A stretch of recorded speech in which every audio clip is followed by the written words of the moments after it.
Les doy la bienvenida a la videoclase correspondiente al módulo 4 que trata sobre dos temas. Uno, lo que llamamos urgencias psiquiátricas y emergencias, y el segundo, o la segunda parte del módulo, referido a las consideraciones psicofarmacológicas. Bueno, un breve punteo sobre temas que ustedes ya han leído. En primer lugar, la importancia que tiene no confundir la urgencia psiquiátrica con un tipo de patología o diagnóstico en particular.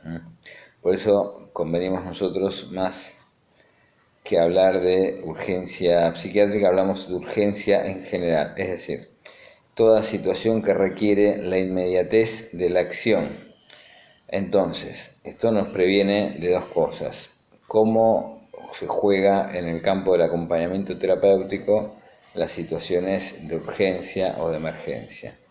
Y son dos los planos en los que uno tiene que pensar a esta figura. Por un lado, el acompañamiento por su encuadre, por el tipo de oficio que lleva adelante y práctica, eventualmente puede enfrentar, sin previo aviso, una situación de emergencia o de urgencia. Es decir, trabajamos en situaciones a veces de muy poca gobernabilidad, como la vía pública, la casa del paciente. Bueno, ahí es donde como me gusta decir a mí, las enfermedades y los problemas no son políticamente correctos. Entonces, eh, si bien la otra parte de estas consideraciones nos llevan a pensar el acompañante integrando un equipo de emergencias psiquiátricas o de urgencias psiquiátricas como colaborador, como auxiliar, cosa que no hay que dejar de mencionar. Lo cierto es que el trabajo de acompañamiento, por un lado, se define en situaciones más bien crónicas y no agudas, no de emergencia, no de urgencia, pero no obstante ello, eh, la naturaleza de los problemas que aborda el acompañamiento terapéutico no están exentas de que una urgencia y una emergencia emerja, valga la redundancia, en cualquier momento de la práctica del acompañante. Bueno, entonces, hay algunos tips sobre algunas crisis características o emergencias características, como el comportamiento agresivo, no agregar complicaciones cuando nosotros no podemos disminuir la agresión. Nos queda todavía la decisión de ver cómo hacer para no aumentar el nivel de agresión, hostilidad o angustia de un paciente. Entonces es una primera situación que nos alienta también en la urgencia a pensar un modelo de trabajo del acompañamiento terapéutico y una delimitación de su función, de la naturaleza de su contribución. Eh, el paciente con conciencia obnubilada, conciencia confusional, el paciente sobreintoxicado, son emergencias. Lo que recomendamos allí es, bueno, si se trata de un equipo de emergencia, saber que los protocolos de comunicación, un tema que hemos tratado en el segundo módulo, tratamos de algoritmos, de programas de tratamientos y de consensos de expertos. También hablamos de los protocolos. Los protocolos de acción y de comunicación son mucho más directivos, mucho más jerárquicos. Hay menos tiempo para pensar, pero hay que estar muy bien organizado en equipo, porque las decisiones, si bien requieren la inmediatez del abordaje, no pueden ser azarosas, no pueden ser sin justificación o fundamento. Entonces, sí, ahí vemos que es un tipo de trabajo bien diferente el trabajo como miembro de equipos de intervenciones en urgencias o el trabajo más convencional y tradicional de acompañamiento terapéutico, donde la urgencia, entonces, como plantean las clases, nos va a llevar a evaluar. Nosotros a veces vamos a ser los principales gestores y los responsables inmediatos de que se tramite con éxito una urgencia. Y las decisiones, el cuadro decisional, el algoritmo de decisiones que tenemos que tomar en cuenta es, primero, aunque suene no fácil de entender para muchos, lo primero que tenemos que cuidar es la figura del acompañante del cuidador. Y esto no es por intereses egoístas, sino por consideraciones técnicas. Una persona que está atravesando una crisis, lo primero que tenemos que tratar de garantizar es la supervivencia y la permanencia de la persona que lo va a cuidar y lo va a acompañar en el tránsito desde la crisis hasta la situación de contención. Entonces, el acompañamiento bien puede ser en muchos momentos la única persona que esté en el momento de enfrentar una crisis y por tanto ser responsable de derivarla adecuadamente. Esta derivación, como leyeron las clases, tiene mucho que ver con evaluar los riesgos, no tanto en su cualidad, sino en sus consecuencias inminentes, en su realidad más objetiva y más material. Piensen ustedes, por ejemplo, una ideación suicida. Y a partir de allí hay un cuadro decisional básico que tiene que ver con proveer el máximo de seguridad a la persona en el menor tiempo posible. Para eso existen tres tipos de disponibilidad de contención. Nosotros trabajamos la contención predominantemente verbal, vincular, comunicacional. La regla de la urgencia es que sobren y no que falten los recursos de contención. Para eso falta agregar una contención química que no es de nuestra incumbencia, pero que tenemos que gestionar y tramitar en tiempo y en forma, y una eventualmente también la disponibilidad. Disponibilidad quiere decir que no necesariamente se va a poner en juego, pero está a disposición. Les decía, la contención física. Por ejemplo, antiguamente se llamaba en el campo de la enfermería, en la jerga de los equipos de emergencia, Vladimiros a el personal de enfermería especializado en contención física. A veces las fuerzas de seguridad deberían, por lo menos, y nosotros deberíamos presuponer que deberían tener entrenamiento físico suficiente y técnico para contener físicamente sin lastimar. Si nosotros quisiéramos hacerlo sin ese entrenamiento, o nos lastimaríamos o lastimaríamos al paciente. Lo mismo no es nuestra incumbencia definir dosis ni estrategia farmacológica, sino la de un médico responsable. Entonces, ¿qué queda por ver?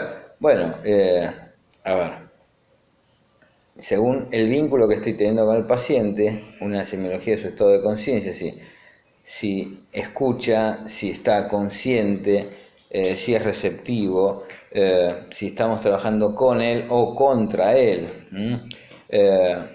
si está atravesando un ámbito persecutorio en el plano del pensamiento, si está angustiado, si está confuso, aturdido o enojado. Todo esto es el entrenamiento que nosotros tenemos que ir logrando para poder decidir en cada situación, para cada paciente, si va a ser posible trasladar al paciente a un lugar más seguro que aquel donde la emergencia emerge, o si lo que tenemos que hacer es proveer el mínimo de seguridad, garantía y contención posible, mientras procuramos que se dé aviso y se traslade al lugar un equipo de emergencia. Básicamente, esas son las consideraciones más generales y un pequeño punteo de las cuestiones relativas a la emergencia y la urgencia.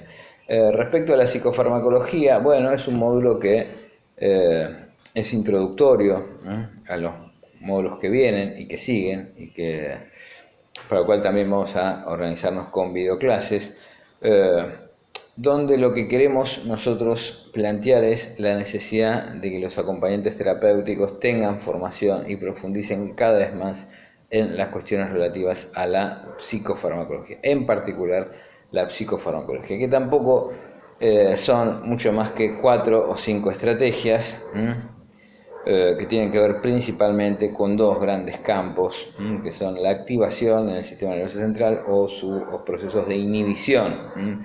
Los demás son diferentes reguladores, regulaciones de lo mismo, y la experticia que la psiquiatría tiene que tener para utilizar estos recursos, que no son muchos en cantidad, y que no son tampoco mágicos, para ver en qué caso corresponde aplicarlos a la resolución de problemas. Y lo que vamos a ir viendo a partir de los próximos módulos es que efectivamente el campo donde participa el acompañamiento terapéutico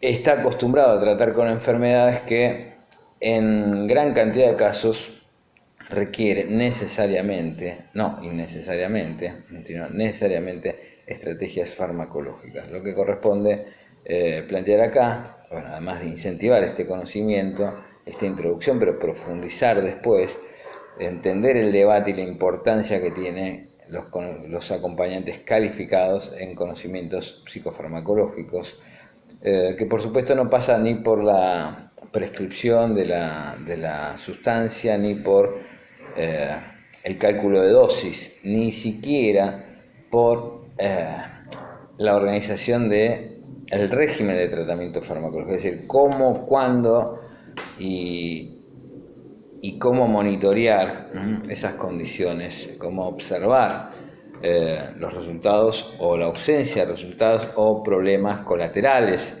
contingentes o indeseados, pero necesariamente calculados en su aparición.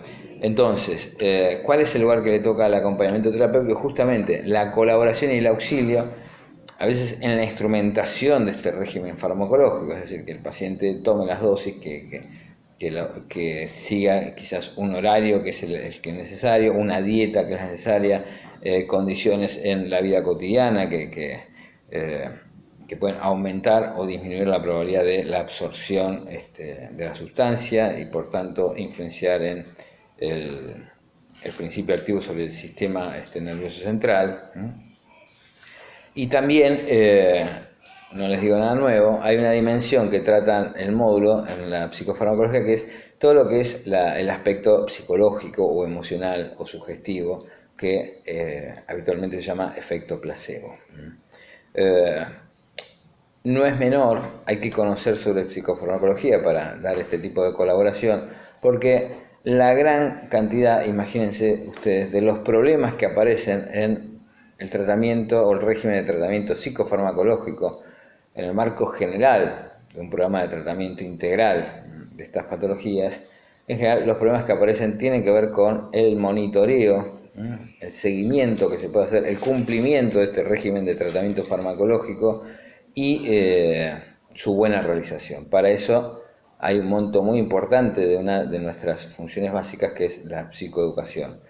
Y la psicoeducación suma cuando la información que tenemos es buena, el criterio de reflexión es el adecuado, entonces ahí sí podemos organizar las estrategias en la toma de decisiones respecto a una buena información y un buen criterio de reflexión para colaborar con el paciente y con el equipo tratante en una de las dimensiones quizás claves y más problemáticas de los tratamientos psiquiátricos psicológicos. Bueno, muchas gracias.